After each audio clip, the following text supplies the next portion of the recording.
autre dossier et qui a été abordé déjà par Christophe Castaner lundi à l'occasion de ses vœux à la police nationale et repris à son compte aussi par Emmanuel Macron hier depuis Pau.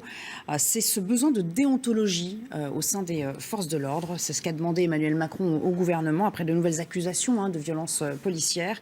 Le président qui attend d'ailleurs des propositions de son ministre de l'Intérieur et dans les plus brefs délais, précise-t-il. On va en parler avec notre invité aujourd'hui. Bonjour Denis Jacob. On rappelle que vous êtes secrétaire général du syndicat Alternative Police. Est-ce que vous trouvez qu'on vous fait, pour commencer et avant d'en venir aux propositions que pourrait faire Christophe Castaner, est-ce que vous trouvez qu'on vous fait un faux procès en ce moment ?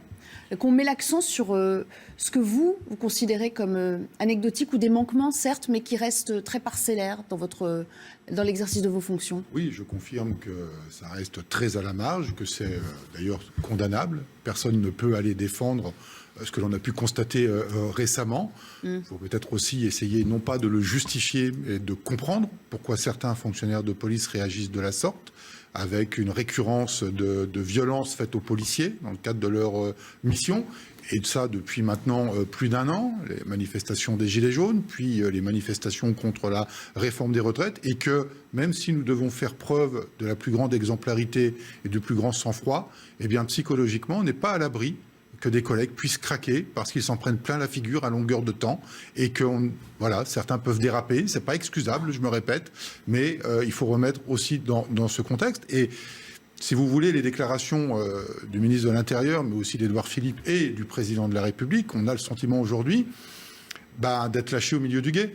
C'est-à-dire qu'on nous a demandé de faire un boulot d'action, de confrontation, de contact direct avec notamment des casseurs, puisque je ne fais pas l'amalgame entre les manifestants qui viennent de manière pacifiste exprimer des revendications légitimes et les casseurs, mais on nous a demandé d'aller au contact direct avec tous les risques de dommages collatéraux qu'il pouvait y avoir. Nous avons fait des propositions depuis plus d'un an, certaines même depuis 4 ans, depuis les manifestations de la loi contre la loi El Khomri.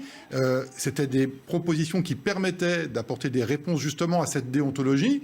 Puis aujourd'hui, on a l'impression que nos gouvernants tombent de l'arbre en découvrant ce problème alors qu'on le porte depuis des années. Et puis il y a aussi une partie du politique, comme LFI, qui souffle un peu sur les braises, où on incite certaines gens à aller à la confrontation avec les policiers aussi. Ce qui gêne quand même ces derniers jours, et après évidemment vous êtes beaucoup plus mis en lumière avec à l'aune des réseaux sociaux, c'est la récurrence quand même de ce qui s'est passé, de ces actions violentes, y compris contre une manifestante à qui on aurait fait un croche-pied. C'est le genre d'acte que vous condamnez quand même? Bien évidemment. Il y a des sanctions internes fortes qui sont prises? Alors, il y a déjà des procédures disciplinaires qui sont prises, enfin des enquêtes, parce qu'avant de sanctionner, il faut quand même conduire une enquête. Même enfin, si là, l'image paraît quand même assez même si l'image est sans ambiguïté, soyons clairs.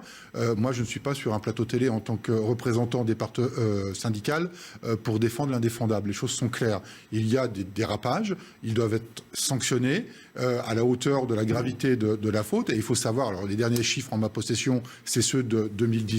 On a eu plus de 3000 sanctions internes dans la police nationale qui n'exonèrent pas les policiers d'avoir aussi une condamnation pénale. Damien Fleureau, une question pour vous. Une piste avancée serait peut-être de donner plus d'autonomie à l'IGPN, la police des polices. C'est vrai que parfois, et notamment dans les rangs des manifestants, on dit oui, mais en fait, ce sont des policiers qui sanctionnent éventuellement d'autres policiers. Est-ce que vous seriez pour une autonomie réelle de cette institution? Mais je pense qu'avant d'aller à revendiquer l'autonomie de l'IGPN, il faudrait peut-être régler les problématiques en amont.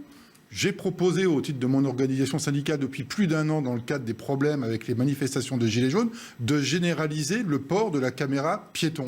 C'est-à-dire c'est un outil juridique qui permet d'apporter la sécurité de l'intervention de police, qui permet de démontrer, le cas échéant, s'il y a eu ou pas faute, mais notamment pas faute, dans la grande majorité des interventions. Rappelons quand même que le maintien de l'ordre et toutes les difficultés qu'on a rencontrées ces dernières années ne concernent que 10% de l'activité policière, 90% du reste des interventions. C'est ce qu'on appelle la police secours, et c'est 4 à 5 millions d'interventions chaque année. Donc il faut aussi remettre tout dans le débat en disant c'est pas acceptable ce qui a pu se passer, mais ce n'est pas dire, l'habitude quotidienne de la police nationale que d'être violente. Mais vous concevez quand même que sur un plan plus large, il y ait débat dans l'opinion sur l'utilisation du LBD, là où la France fait figure quand même de cavalier seul en Europe? Mais là aussi... Est-ce que c'est quelque chose que vous concevez quand vous regardez les autres polices européennes? Mais bien évidemment qu'il y a forcément du débat, et c'est normal qu'il y ait débat, mais quand on a interdit des choses dans d'autres pays, on les a substituées obligatoirement par d'autres moyens.